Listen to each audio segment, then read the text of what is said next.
Muchas gracias por pensar siempre en que las reuniones que organizamos son interesantes. Venía pensando en el camino hacia acá, me compré un auto nuevo. No cambié, me compré un auto nuevo. La verdad es un satélite. O sea, antiguamente, en mi época, cuando uno compraba un auto, debía preocuparse por conocer los cambios, el embrague y el freno. Y hoy uno entra a un auto nuevo y tiene el tablero más luces que un arbolito de Navidad y uno no sabe de qué se tratan esas luces. Funciona sin nafta porque es híbrido. O sea, el mundo ha cambiado, el mundo ha avanzado, la modernidad nos ha alcanzado. Y en el tema societario también. O sea, hay novedades, no tantas novedades, temas remanidos que se vuelven a discutir con nuevas ideas, la inteligencia artificial, recién hablábamos de eso, todo influye. O sea, las sociedades ya no son aquello que nos enseñaron que eran, o son todavía eso, pero son mucho más. No son solo una limitación de responsabilidad para que el aventurero, el socio, limite su responsabilidad de una manera que pueda actuar libremente, sin miedos, sin temores. Es mucho más. Una sociedad hoy provee trabajo, empleo, nos asegura, nos da seguridad, nos da medicina prepaga. O sea, la tecnología ha avanzado, el mundo ha cambiado. Las sociedades dan empleo a millones de personas. Ha cambiado todo. El desafío de cada una de estas reuniones, de estas y de los congresos que organizamos también, el desafío es tener presente aquello que nos preocupaba, tener presente lo que hablábamos en cada una de estas reuniones anteriores y ver el futuro, tratar de prever qué es lo que va a pasar en el futuro para encontrar soluciones a todos esos problemas que nosotros creemos que nos aquejan o que nos aquejan. La reunión de esta tarde se configura de la siguiente manera. Tenemos un panel inicial de profesores adjuntos de nuestra facultad que van a exponer sobre distintos temas. Ustedes han recibido seguramente, si estaban inscriptos por supuesto, han recibido un mail donde están los temas y los currículums de cada uno de ellos. Eso es para ahorrar tiempo. Haremos un breve pantallazo final con preguntas, 2 preguntas para no perder tiempo. Luego de este panel viene un panel integrado por la doctora Aida Gemermaje de Carlucci, perdón, por Javier Dubois, Rovira y María Cristina de Césaris, y luego el conversatorio con la profesora Aida Gemermaje, Miguel Araya y Ariel Dazo, que no lo ubicamos, así que vamos a ver si llega o no llega. Y para finalizar, la entrevista al profesor Hugo Richard, que estaba tratando de conectarse, muy nervioso y complicado, pero lo va a lograr, estoy seguro de eso. Así que bueno, estamos preparados para comenzar. Le cedo la palabra al vicedecano de la Facultad de Derecho de Tucumán, Horacio Matcur, para que nos ilustre sobre las expectativas, las esperanzas que hay en la reunión que se avecina en septiembre. Muchas gracias.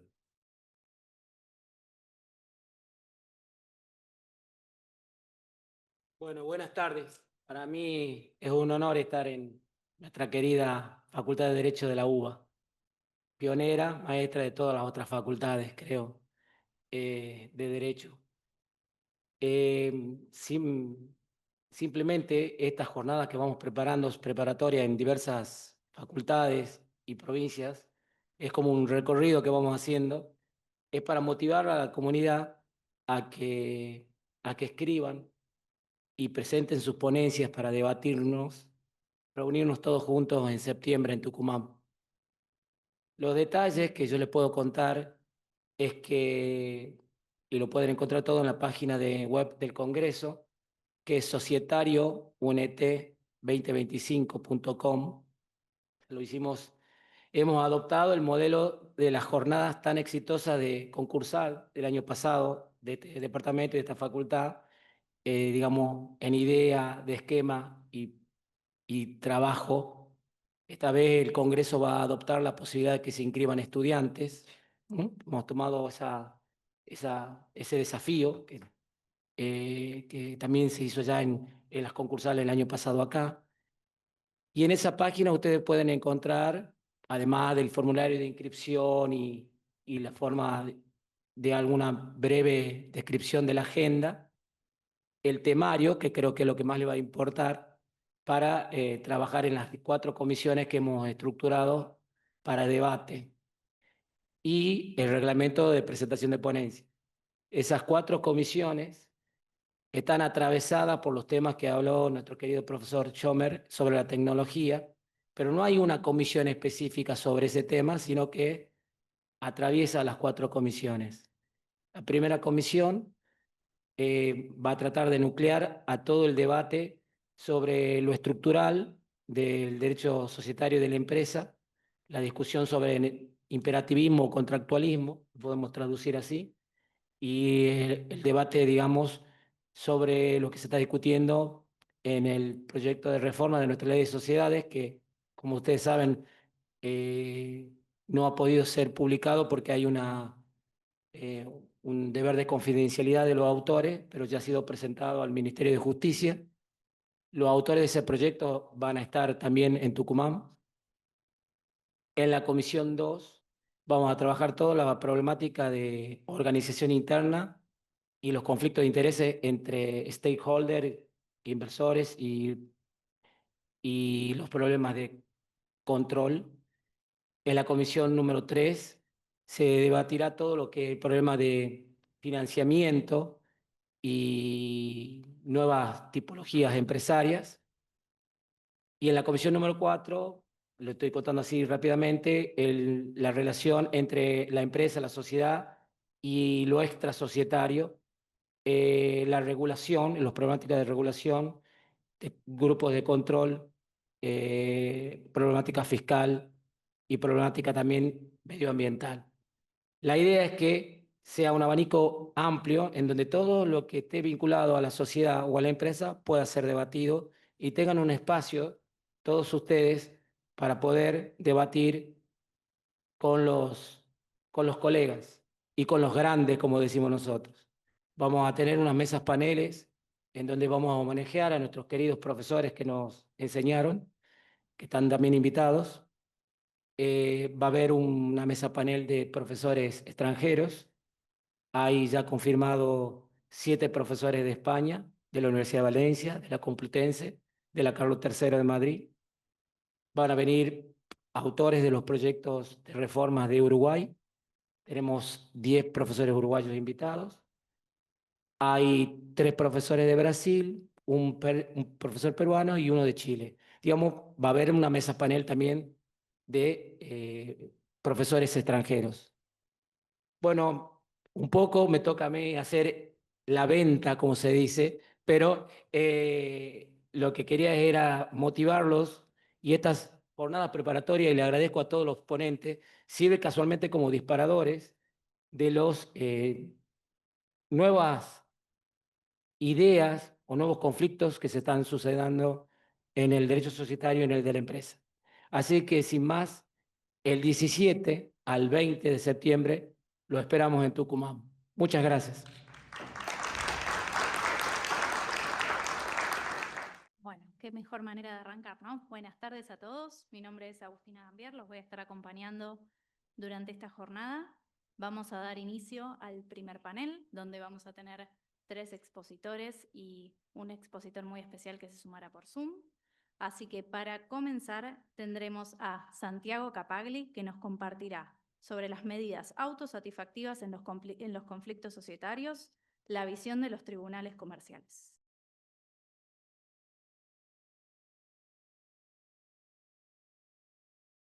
Bueno, buenas tardes a todos. Muchas gracias por acercarse a participar de esta jornada preparatoria. Para mí es un honor estar en el Salón Azul de la Facultad de Derecho frente a esta audiencia tan calificada.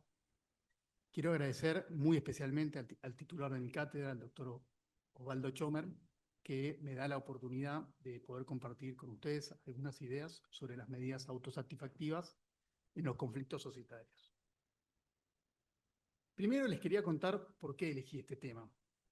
El mes pasado, resulta que el mes pasado se inició un juicio en el juzgado en el que yo trabajo, que me desafió y me llevó a pensar y repensar de la mano del juez, que es también profesor de la cátedra, cómo dar una solución efectiva, rápida y con valor agregado a una problemática que se nos planteó. Este asunto fue el que me permitió y me motivó para traer el tema al panel, porque es un ejemplo real y concreto que demuestra que, en algunos casos, la autosatisfactiva es una herramienta eficiente para superar o desactivar un conflicto societario, sin que el peticionario tenga que promover un juicio de fondo y obteniendo inmediatamente la satisfacción de su pretensión, y que a la vez garantiza al destinatario o afectado de la medida la posibilidad de cuestionar en otro marco procesal lo que haya sucedido como consecuencia del cumplimiento de la autosatisfactiva. Les cuento los hechos del expediente, los hechos del caso. El directorio de la demandada convocó por mayoría a una asamblea para remover a algunos miembros del directorio. Antes de que se celebre esa asamblea, una nueva reunión de directorio dejó sin efecto la primera. Entonces, el presidente de la sociedad solicitó una medida cautelar que disponga la suspensión de la segunda reunión de directorio, de modo de permitir que se celebre la asamblea convocada. La acción de fondo que anunció que promovería era la nulidad de esta segunda reunión de directorio. El punto era que sobre ambas reuniones de directorio se sostenían recíprocamente que habían carecido de quórum suficiente para sesionar. La segunda reunión dejó sin efecto la primera, invocando que había participado un director con mandato vencido. Y el pedido de medida cautelar se fundaba en que la segunda era la que carecía de quórum. Al momento de resolver, el juez de primera instancia reformuló la petición cautelar y la abordó como una medida autosatisfactiva. Para eso, se ponderó que el objeto de la cautelar era que se suspenda lo decidido en el segundo directorio, que desactivó la convocatoria de la asamblea. Entonces, de conceder la medida cautelar tal como había sido pedida, quedaba vacía de contenido la demanda de fondo que se tenía que iniciar para evitar la caducidad. En otras palabras, al conceder la cautelar, se aseguraba el escenario para que ocurra la asamblea, pero quedaba abierta una puerta que no llevaba a nada. La puerta que quedaba abierta era la necesidad de promover una demanda de fondo que declare o que apunte a declarar la nulidad del directorio, lo que no tenía utilidad ni sentido. Partiendo de ese escenario, se ponderó que lo relevante no pasaba por determinar si hubo o no quórum en las reuniones de directorio, porque el punto sería que era la asamblea de accionistas la que en definitiva iba a tener la posibilidad de sanear o purgar cualquier vicio de forma que pudiera haber existido en el proceso de convocatoria llevado a cabo por el directorio. Y que recién después de celebrada la asamblea, es decir, con el hecho consumado, los afectados podrían atacar la nulidad, consentirla o llegar a un punto de acuerdo. Entonces, el juez dispuso como autosatisfactiva suspender lo decidido en el directorio que desactivaba la asamblea. La sociedad afectada apeló la resolución, pero la apelación fue rechazada en primera instancia porque el juez entendió que con la notificación de la medida, la controversia se había agotado en esa instancia. ¿Se escucha mejor o peor? Gracias.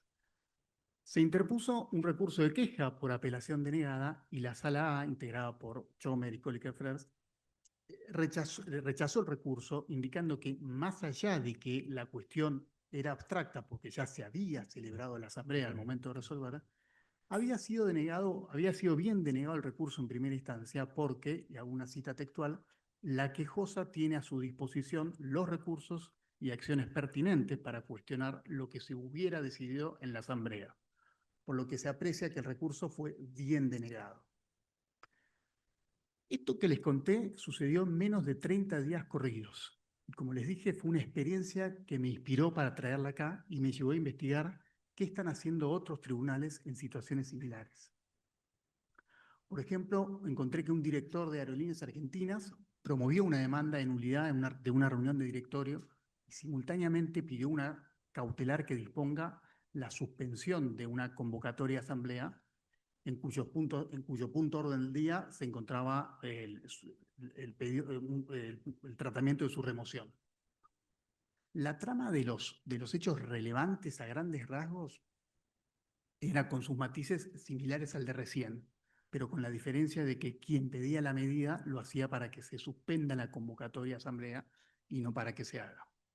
El juez también rechazó la medida requerida con la misma línea argumental que les conté recién. Esto es, que el director peticionario tendrá la posibilidad de impugnar lo que se decida en la asamblea e incluso eventualmente pedir cautelarmente la suspensión de su ejecución. Quiero compartirles otro asunto en el que el tribunal acudió también por iniciativa propia a la autosatisfactiva. Se trataba de una sociedad bloqueada por la paridad en la tenencia accionaria 50 y 50, en la que recurrentemente las asambleas empataban, lo que impedía la elección de los nuevos directores y obligaba a permanecer en el cargo a los directores anteriores, cuya gestión además no había sido aprobada por una asamblea anterior.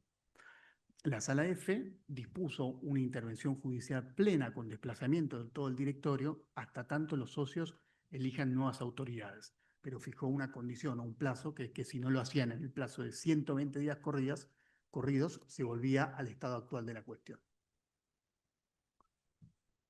Por otro lado, a diferencia de estos tres casos que les conté, también encontré muchísimos precedentes que rechazan autosatisfactivas. Les comparto algunas temáticas decididas por la Cámara Comercial. En materia de inscripción de transferencia de acciones, hay una línea bien definida de que debe canalizarse siempre por un proceso ordinario y no en el marco de autosatisfactivas. El acceso a la clave fiscal, correos corporativos y demás sistemas o plataformas es un tema cada vez más recurrente y también hay una tendencia clara de que la autosatisfactiva no es el camino para obtener resultados. La prohibición de ingresar a la sede social o al establecimiento de directores removidos por una asamblea es otra temática sobre la que encontré varios precedentes, todos que rechazan las autosatisfactivas en las que los directores promueven solicitudes tendientes a que se les permita acceder. Estos planteos, dice la jurisprudencia unánime de la Cámara Comercial, tienen que canalizarse en el marco de una demanda de impugnación de asamblea y obtener eventualmente ahí una cautelar que suspenda lo decidido. Me quedo con una frase de uno de estos precedentes que dice, admitir la autosatisfactiva, ¿no? Admitir la autosatisfactiva para permitir su ingreso al establecimiento, importaría desvirtuar y desoír al legislador que estableció el modo y los tiempos en que deben ser ejercidos los derechos sociales. Por último, encontré peticiones de medidas autosatisfactivas dirigidas a que se ordene a la demandada abstenerse de iniciar medidas cautelares respecto de la sociedad actora. Detecté que estos planteos se suelen hacer en conflictos con numerosos juicios cruzados. La jurisprudencia es unánime que las rechaza de plano.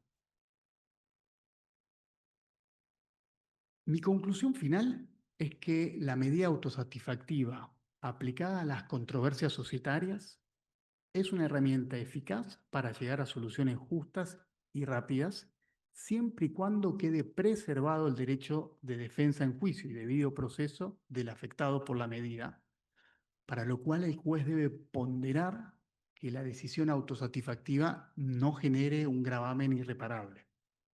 Recopilé 20 casos que al final de esta exposición Agustina se los va a compartir. Y de esos 20 casos, solo en 3 se otorgó la autosatisfactiva.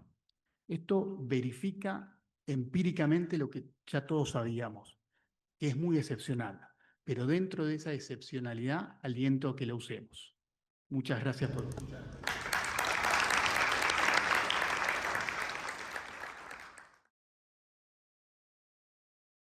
Buenas tardes a todos. Gracias, Osvaldo, también por esta oportunidad.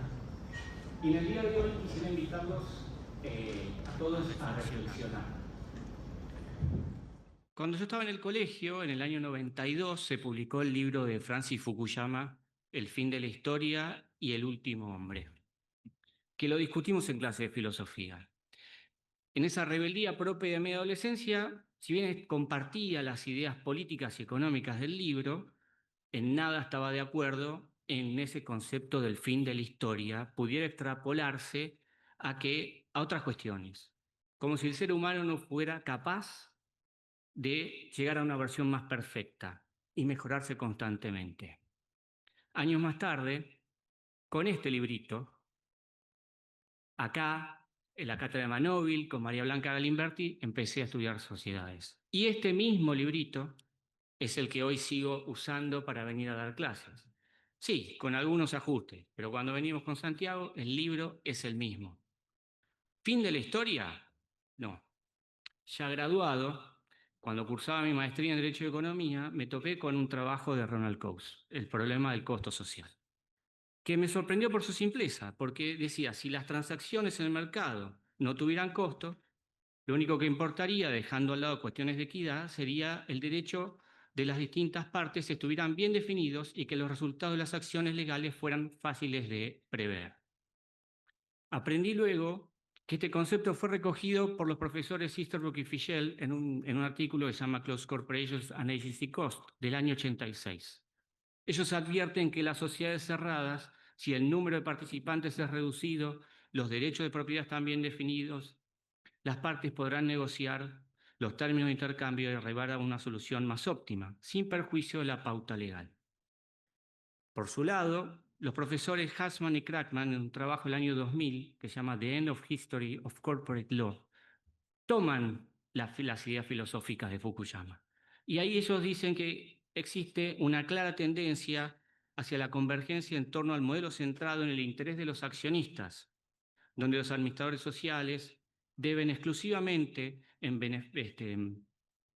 buscar el beneficio económico de todos los accionistas y predicen que, al igual que Fukuyama, hablaba del fin de la historia, en términos políticos, el dominio del modelo de primacía del accionista representa el punto final del desarrollo ideológico en el derecho corporativo, por lo que las futuras reformas deberían tender a afinar y extender este modelo más que a reemplazarlo por otros. Vayamos por eso. Definamos bien los derechos para que los resultados de las acciones sean fáciles de prever. Mientras tanto, acá en nuestra querida República Argentina seguimos manejando una ley que, transcurridos más de 50 años desde su dictado, se ha demostrado totalmente ineficiente a la hora de solucionar conflictos. Pero por las razones que fueren, los intentos de la reforma en los últimos 20 años, con excepción de la reforma del Código Civil y Comercial, han quedado truncos. Me pregunto, ¿fin de la historia? ¿Qué nos pasa? ¿Por qué no hemos podido?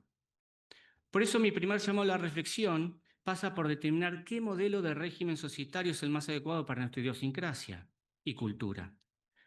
Entonces, recuerdo que también en el año 76, dos profesores norteamericanos, Jensel y Meckling, en un trabajo que se llama Teoría de la firma, comportamiento gerencial, costos de agencia, estructura de propiedad, concebían las sociedades como un nexo de contratos. Más tarde, en el año 99, el profesor Eisenberg, en un trabajo que se llama The Conception that the Corporation is a Nexus of Contracts and the Dual Nature of the Firm, discute esa conclusión afirmando que en realidad la sociedad tiene una doble naturaleza. Son un nexo de contratos, pero también es una estructura organizada por reglas, autoridad y jerarquía. Allí también sostienen que el modelo contractual no justifica por sí mismo la primacía de los accionistas, ya que pone a todos los demás actores, empleados, clientes, acreedores, en pie de igualdad. Este debate creo que no nos lo hemos dado, que el modelo sociedad, ¿qué modelo de sociedad es el que mejor se adapta a nuestra cultura? Y de la misma manera, ¿qué tipo de regulación debemos darnos? ¿Debemos partir de un sistema normativo poblado de normas imperativas? Creo que no. Y en este aspecto desempolvé un viejo artículo del doctor Otaegui, ¿no? Que está publicado en el año 2016, pero que en realidad viene de una ponencia del Congreso del año 2007, hace 18 años atrás, donde él dice justamente que no existe el orden público societario, aunque sí se puede hablar de interés público, especialmente en ciertos aspectos de sociedades anónimas cotizantes. Así, en estos tiempos de desregulación, como el que hoy nos toca, donde el péndulo ha pasado hacia el otro lado, dejando en evidencia su tensión con las visiones ultrarregulatorias, es momento, creo, de despojado de toda visión oportunista y partiendo de la idea central que menciona el preámbulo de nuestra Constitución, esto es promover el bienestar general y asegurar los beneficios de la libertad, sin dudas debemos procurar dar al empresario argentino que es emprendedor el marco legal que le permita asumir los riesgos que implica en invertir en una economía como la nuestra, para que el capital privado se convierta nuevamente en el principal dador de trabajo. Libertad con responsabilidad. Eso me machacaban en el colegio también. Sin sesgos intervencionistas, como quizás aquellos de la Constitución del 49 que hablaba de propiedad comunitaria. Dando primacía a los accionistas en un marco legal con derechos bien definidos, mayormente a partir de reglas y no de estándares de conducta, sujetos a interpretación. Pongamos fin a la historia de truncas reformas. Tengamos un enriquecedor debate en el próximo Congreso. Dotemos a los miembros de la comisión creada por la resolución 4724, que tienen bajo llaves ese proyecto, a que lo compartan, a compartir ideas, ¿no? A alcanzar la mejor reforma, la más integral, porque la palabra integral está en el nombre de la comisión, ¿no? Démonos el mejor régimen societario. Y en este breve tiempo que me queda, voy a compartir un par de ideas nomás, solo para agitar el avispero. En primer lugar, creo que no hayamos consenso en torno al mismísimo concepto de sociedad y sus elementos esenciales.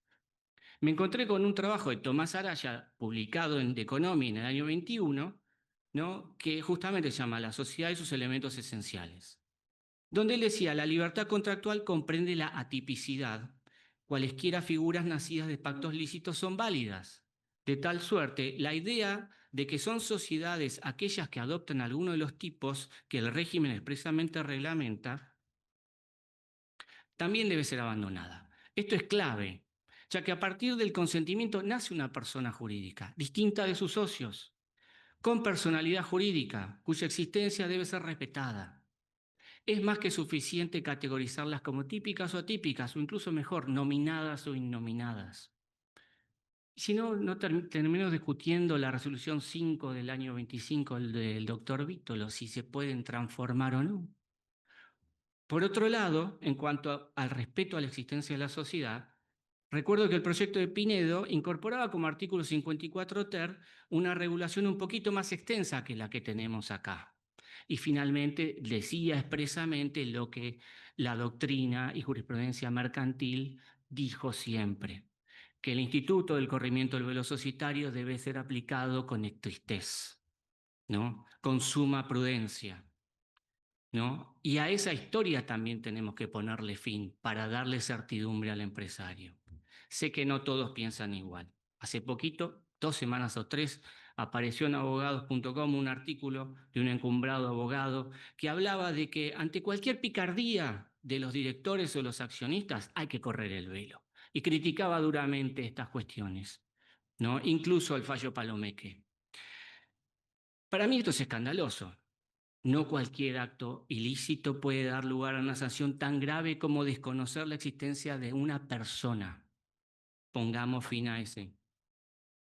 Pongamos foco en el respeto a la persona jurídica. Otro elemento esencial para reflexionar.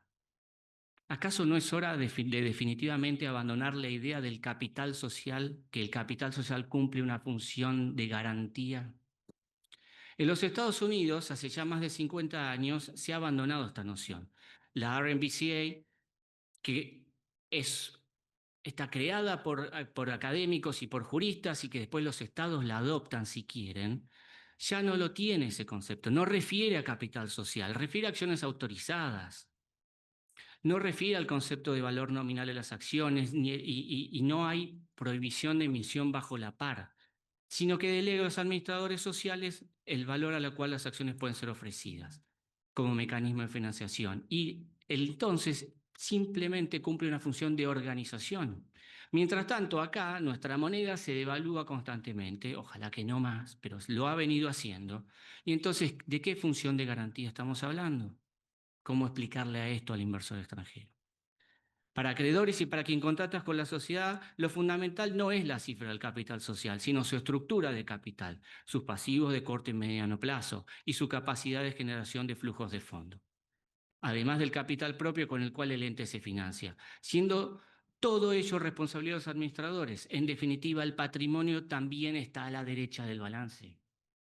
Por último, quiero invitarlos a reflexionar acerca de la eliminación de la noción del objeto social como delimitante de la capacidad del ente ideal.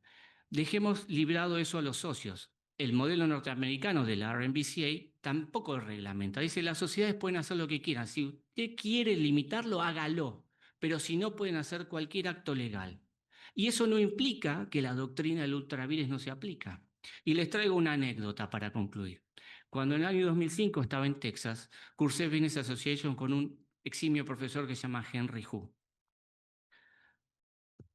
Y habló brevemente, dijo, voy a hablar un minuto de ultravires. Lo habló y cuando terminó, entonces yo le dije, no, profesor, yo soy de Argentina, bueno, acá el inspector general dictó estas resoluciones. Me dijo, Agustín, eso lo discutíamos el siglo pasado, no por el 20, sino por el 19.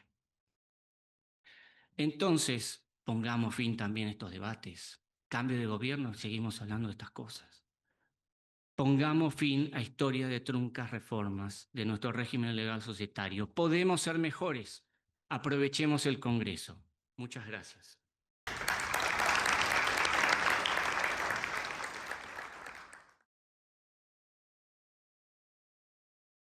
Buenas tardes a todos. En primer lugar, muchas gracias a toda la organización, especialmente al doctor Chomer. Y mis disculpas por no haber estado ahí presente, pero tuve que viajar y bueno, estas cosas de la profesión que nos hacen cambiar.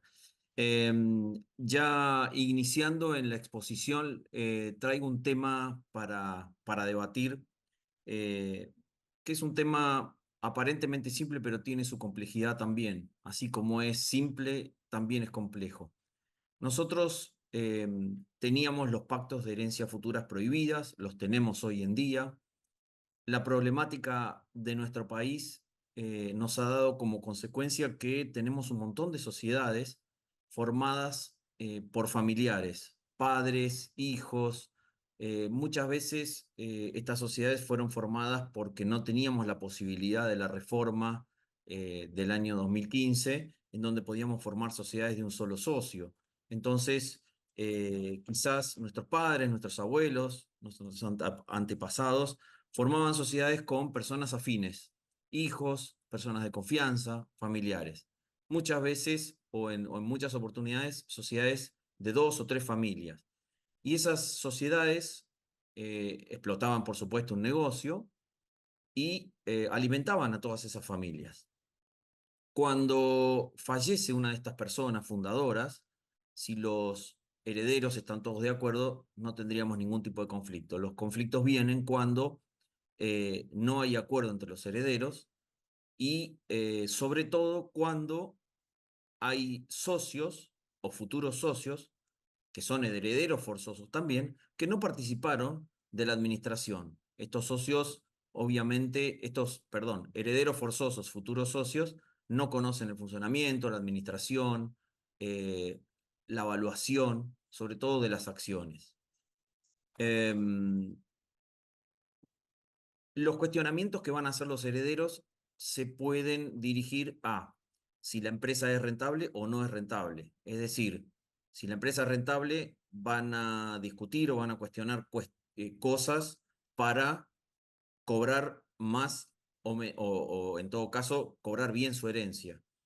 Si la empresa no es rentable, van a cuestionar cosas o la administración para que la sociedad no se ponga o no cause un desmedro a los otros bienes del sucesorio. ¿sí? Ahora vamos a ver qué sociedades están admitidas para distribuirse de esta manera. Pero en principio pueden ser las personales, en donde puede haber una responsabilidad ilimitada y solidaria que afecte a los otros bienes. Entonces, todas estas problemáticas de cuestionamientos, de dudas o de posible desmedro a los bienes societarios pueden traer como consecuencia incluso una intervención judicial. Entonces, estas cuestiones personales, familiares y psicológicas, e incluso históricas, ocurridas después del fallecimiento del titular de las acciones, pueden traer un peligro a la existencia de la sociedad. Antes de la sanción del Código Civil, nosotros sabemos que el 1175 prohibía las herencias futuras.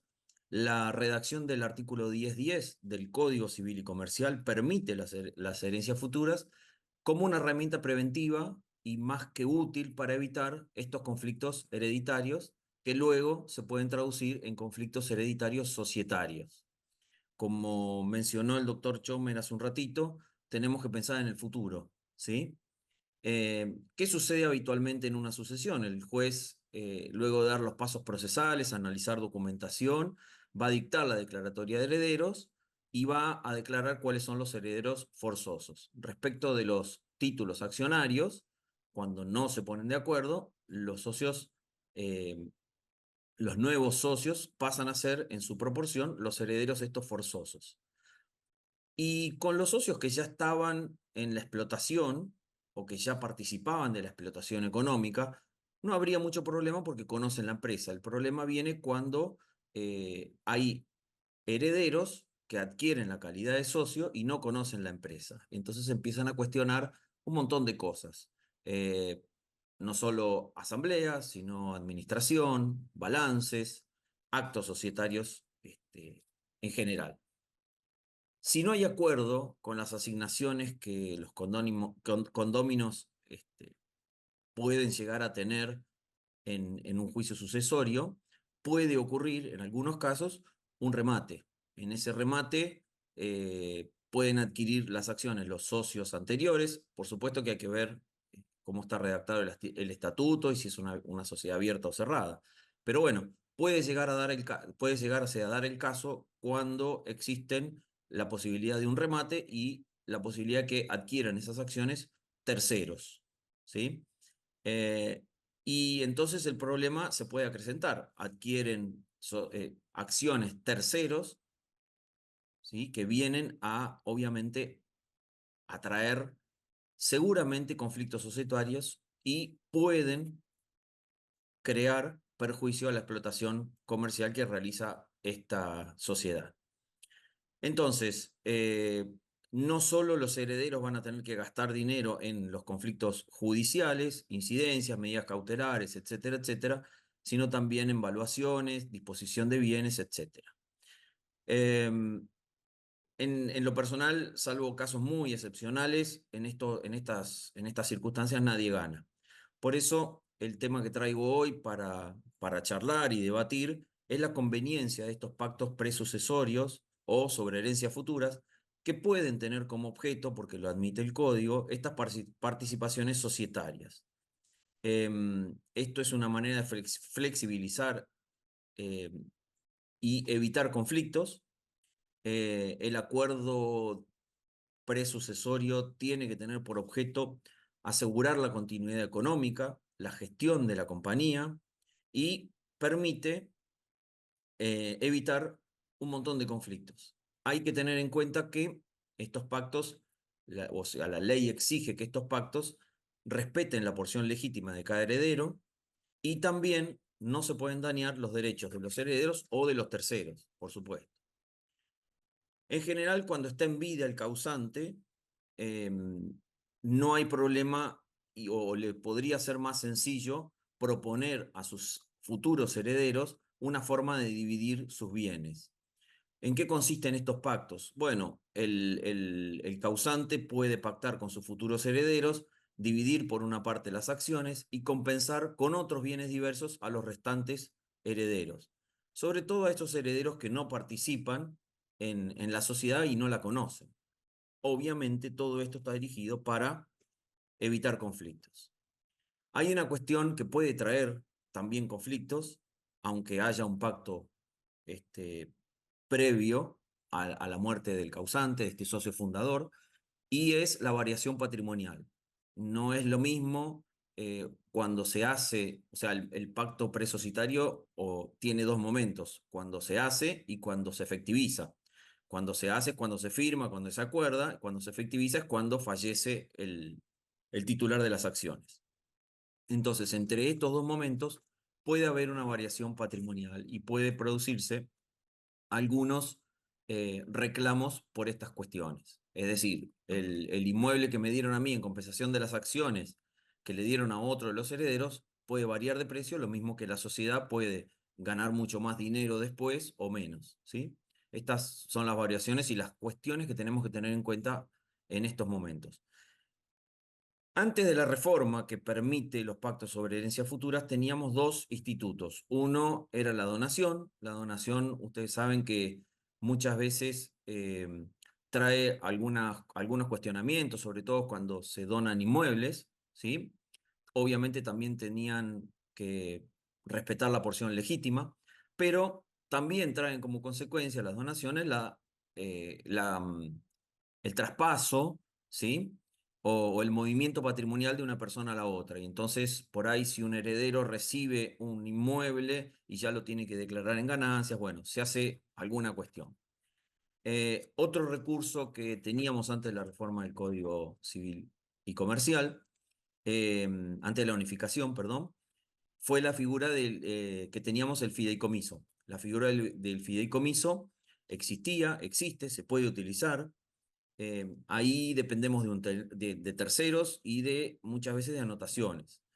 El fideicomiso lo que permite es establecer cláusulas y previsiones que constituyan las instrucciones del fundador, de ese socio fundador de la sociedad, como fiduciante, dadas al fiduciario, que es el que las va a ejecutar.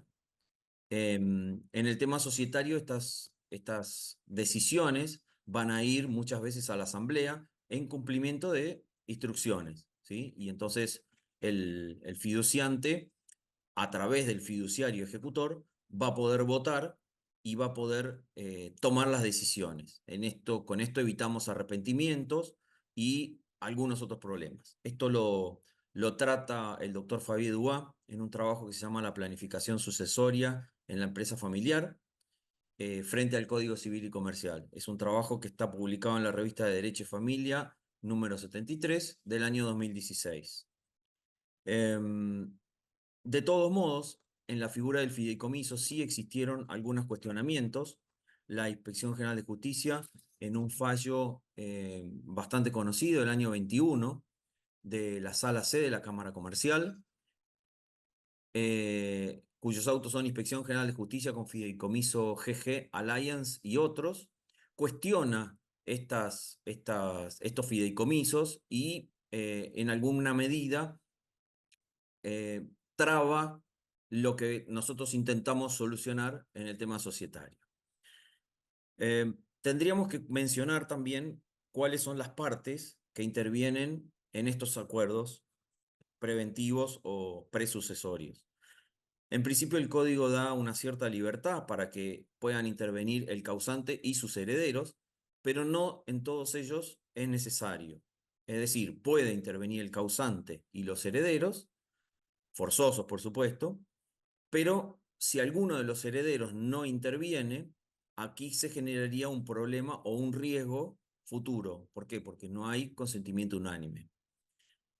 Otra de las preguntas que nos tenemos que hacer es si estos pactos son revocables. En principio, sin causa, ¿no? En principio, si todos los herederos o todos los que firmaron ese pacto están de acuerdo en revocarlo, podrían revocarlo. De otro modo, no, porque si no se afectaría el derecho adquirido de los cocontratantes. También están las cuestiones de pactos nulos o declarados nulos por algún juez. Eso es otra cuestión aparte y habría que verlo. En principio, estos pactos del artículo 10, 1010 tendrían o tienen que ser lícitos y no tendrían que tener ninguna causa de nulidad. Pero bueno, puede ocurrir también, son los problemas que trae.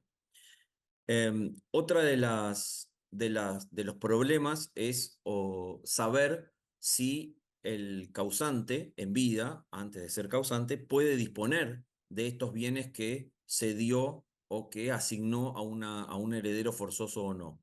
En principio, lo que tendríamos que ver es bien ese acuerdo, cómo está redactado, pero no lo podría hacer porque ya está comprometido, ¿sí? Salvo que tenga alguna cláusula gatillo que se lo permita.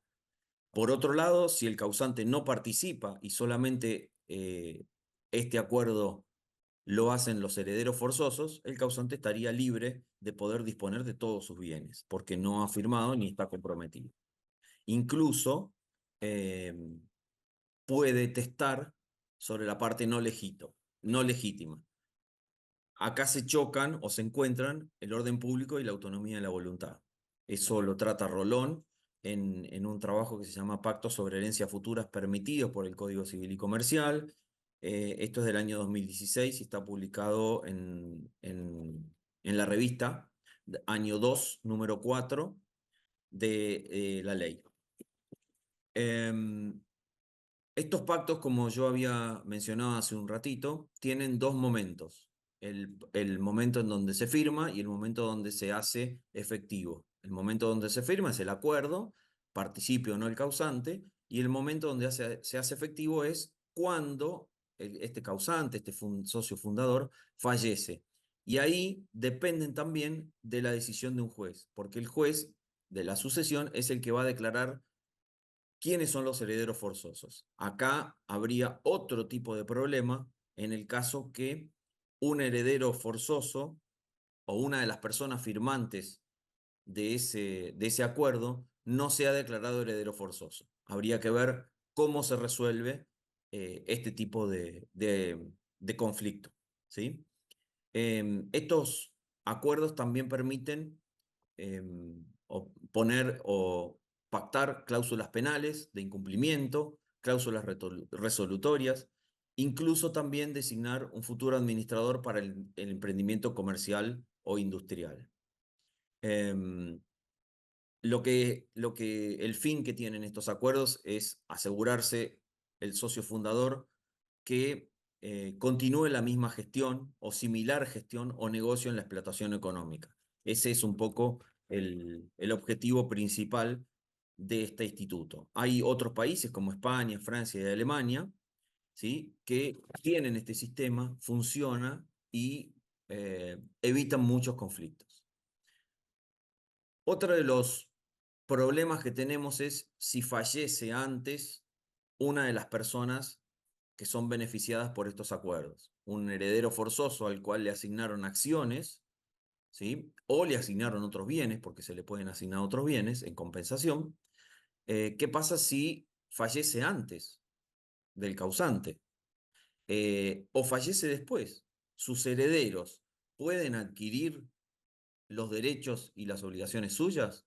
Porque eso vulneraría el principio que estamos buscando. Es decir, estamos buscando que la continuidad del negocio familiar, la continuidad del establecimiento.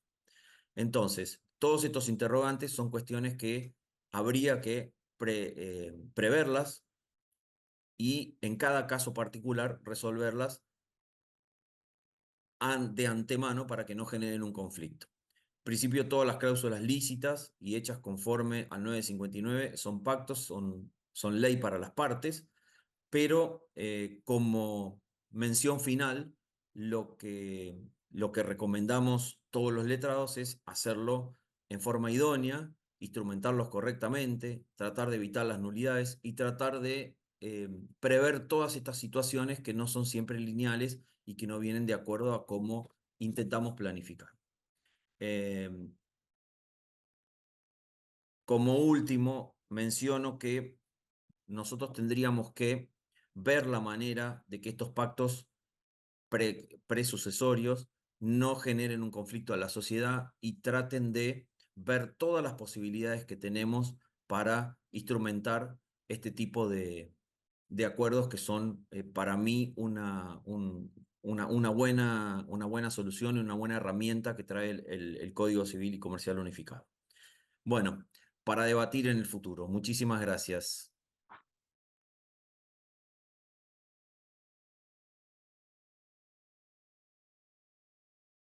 Bueno, buenas tardes. Yo quiero decirles que estoy muy contenta de estar acá compartiendo con ustedes este evento académico y soy muy feliz de integrar el equipo del Departamento de Derecho Económico Empresarial de Osvaldo Chomer. Celebro mucho estos encuentros. Esto que no pretende ser una exposición, sino más bien una provocación, voy a hacer una referencia a los deberes de los administradores en la proximidad de la insolvencia. Es un tema que todavía no está resuelto, del cual se habla en el derecho continental europeo y en los trabajos de las Naciones Unidas, y se refiere, en muy pocas palabras, a los deberes que los administradores tienen a partir de que comienzan a evidenciarse ciertas crisis dentro de la compañía, dentro de la sociedad, y a la tensión competencial que se genera entre el derecho concursal y el derecho societario, donde vamos a tratar de responder algunos interrogantes. En primer lugar, entre muchos, preguntarnos si nuestro gobierno corporativo posee herramientas suficientes para hacer frente al denominado tercer conflicto de agencia. En segundo lugar, ¿cómo podemos considerar que el abordaje de este tema pertenezca al derecho concursal, al derecho societario o a ambos? Y en tercer lugar, ¿cuál es la conducta esperada de los administradores en la proximidad a la insolvencia?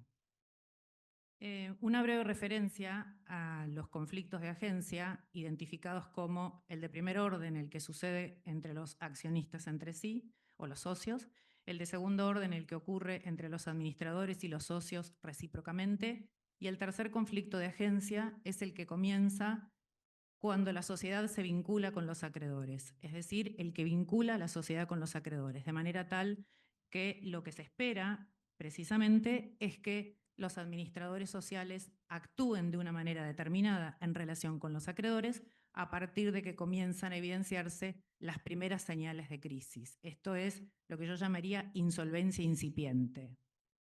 Para esto me gustaría referirme brevemente a cuáles son las tendencias actuales del derecho concursal. Tradicionalmente, el derecho concursal tenía una finalidad eminentemente solutoria, es decir, su preocupación, su objetivo puesto en la liquidación de los bienes para poder satisfacer a los acreedores con el producido de la venta de los bienes. Sin embargo, a partir de la elaboración doctrinaria de las alertas tempranas, y es bueno que así sea, porque de otra manera no tendrían ninguna actuación concreta en el ámbito de las sociedades, el régimen de las alertas tempranas, y no se esperara una actuación de los administradores, los estándares concursales también cambiaron. Es decir, se tiende a una actuación, preponderantemente a una actuación ex ante y no a una actuación ex post. Es decir, el derecho concursal tiene que tener o tiene el objetivo, el propósito de facilitar la viabilidad empresarial. Es decir, tiene una finalidad viabilizadora de la sociedad, y pondría yo entre paréntesis el criterio del artículo 100 de la Ley General de Sociedades, que también hace pie en la idea de viabilidad económica y social. Esto lleva a considerar lo que yo llamo el paradigma de referencia temporal, es decir, la tempestividad, la actuación temprana de los administradores, sin perjuicio de otros deberes que los administradores concretamente tengan. La actuación temprana empieza a ser un valor. Esto es, no solamente todo aquello que la Ley General de Sociedades en sus estándares generales espera de los administradores, pero aquello que hagan lo tienen que hacer tempestivamente. Esto es lo que yo llamo el paradigma de referencia temporal. Este paradigma está contenido en el derecho europeo a partir de la directiva del 2019, la directiva 1023, que hace referencia a la necesaria actuación de los administradores a partir de un momento que la directiva llama likelihood of insolvency, que fue traducido, se dice erróneamente al español, como insolvencia inminente, cuando debió haber sido en realidad traducido como insolvencia probable. Quiere decir que se está esperando de los administradores sociales cada vez más tempranamente que actúen en algún sentido determinado. Esta actuación temprana no solamente está en esta directiva, sino en la propuesta de directiva 702 del 2022. Es decir, no terminaban los estados de la Unión Europea de transponer a sus legislaciones internas la directiva 1023, cuando por fin ahora tienen una nueva propuesta de directiva, la 702, que vuelve a hacer pie en el mismo concepto. Es decir, espera que los administradores, y esto lo voy a leer, presenten una solicitud de apertura de un procedimiento de insolvencia a más tardar dentro del plazo de 3 meses en que hayan conocido o debido o se supone que quepa razonablemente esperar que hayan tenido conocimiento de que la entidad jurídica es insolvente. La delimitación de las alertas tempranas obviamente puede desprenderse de ratios financieros, pérdidas continuadas, tensiones de caja, es decir, hay distintos elementos que permiten diagnosticar que la compañía comienza a tener dificultades.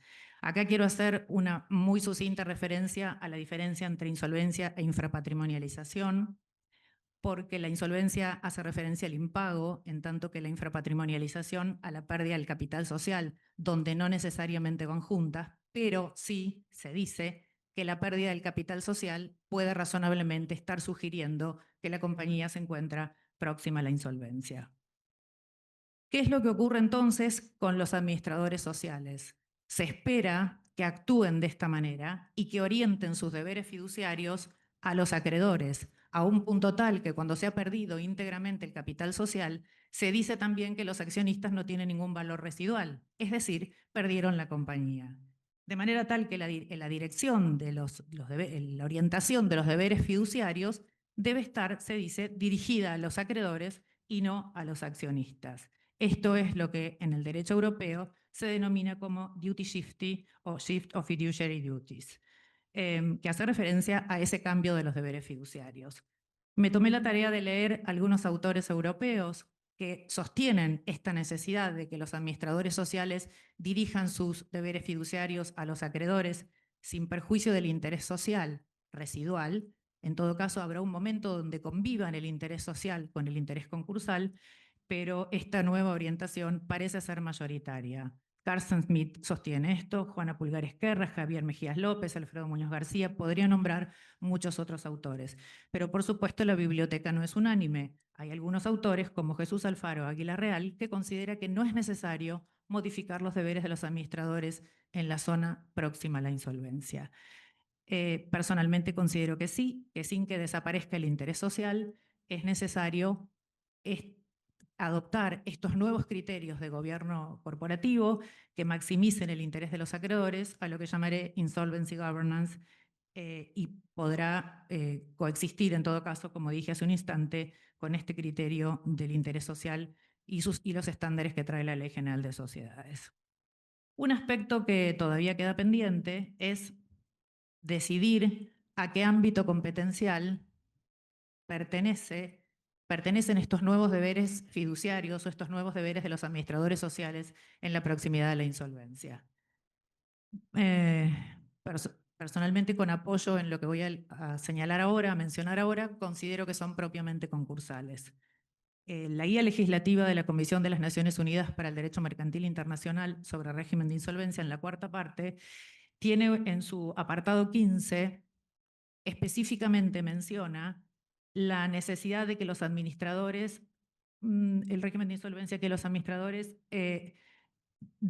tempranamente dirijan su actuación a los acreedores, que es lo que vengo diciendo, y solamente voy a hacer referencia a la parte que concierne al ámbito competencial. Dice esta sección, no trata de la responsabilidad de los directores según el derecho penal, el derecho de sociedades o el derecho de responsabilidad civil de origen extracontractual, sino que se centra solamente en aquellas obligaciones que podrían incluirse en el texto de una ley de insolvencia.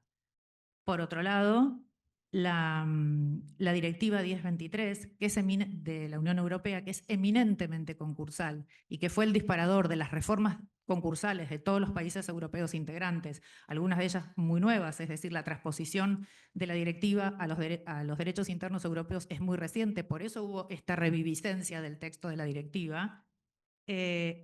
Como dije, la directiva es eminentemente concursal y contiene un artículo, que es el 19, que generó un enorme debate respecto de si incluirlo o no incluirlo en el texto, titulado, y no voy a leer el contenido, deberes de los administradores cuando existe riesgo de insolvencia. Es decir, es una ley concursal que pensó que era necesario establecer deberes de los administradores en un texto concursal en una etapa más temprana.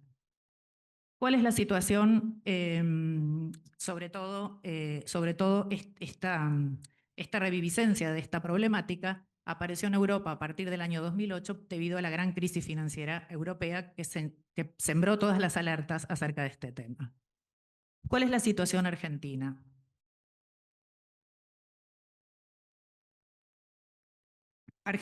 La ley concursal argentina hace unos cuantos años que ha abandonado este paradigma de referencia temporal en su texto legal. Es decir, contó antes de la gran reforma de 1995 con la obligación de los administradores de solicitar la formación de concurso preventivo, que ya no se encuentra en el texto legal, a pesar de que se encuentra en el texto de todas las legislaciones europeas a las que hice referencia. Mantiene su sesgo solutorio, sin embargo, a pesar de este sesgo solutorio que contiene, hay algunas referencias que permiten comprender y compartir que el legislador también pensó que era posible conocer tempranamente la situación de crisis que podía llevar a una insolvencia, porque en las acciones de responsabilidad, a partir de los artículos 173 y siguientes, responsabiliza a los administradores por los actos otorgados hasta un año antes del estado de cesación de pagos. Quiere decir que está concibiendo la idea de algo más temprano que pudo haber sido advertido y que pudo haber condicionado, determinado un cambio de rumbo para evitar posteriormente la responsabilidad. ¿Qué es lo que se propone? ¿O qué es lo que propongo junto con quienes, la opinión de aquellos a quienes adhiero?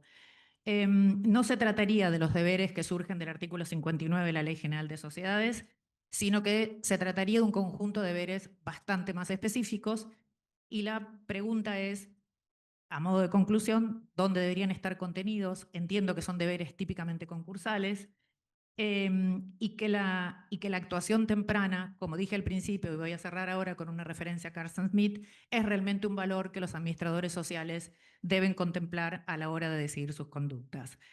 Carsten Smith explicó esto con una metáfora que es la teoría del rayo. Es probable que la mayoría o muchos de ustedes lo conozcan, pero me gusta cerrar con esto.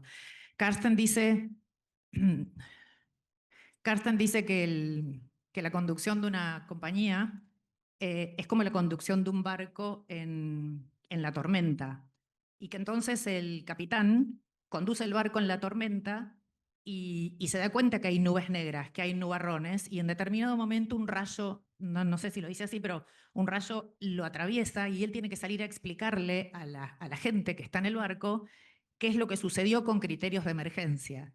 Pero él dice que la insolvencia no ocurre de un momento para el otro, como el rayo atraviesa, sino que pudieron y debieron haber sido advertidas estas nubes negras que le indicaban la necesidad de una conducción temprana y oportuna. Por fin, él también logra contestar, y con esto cierro, logra contestar esta pregunta de ¿es necesario establecer estos deberes específicos o con los estándares genéricos del derecho societario alcanzaría?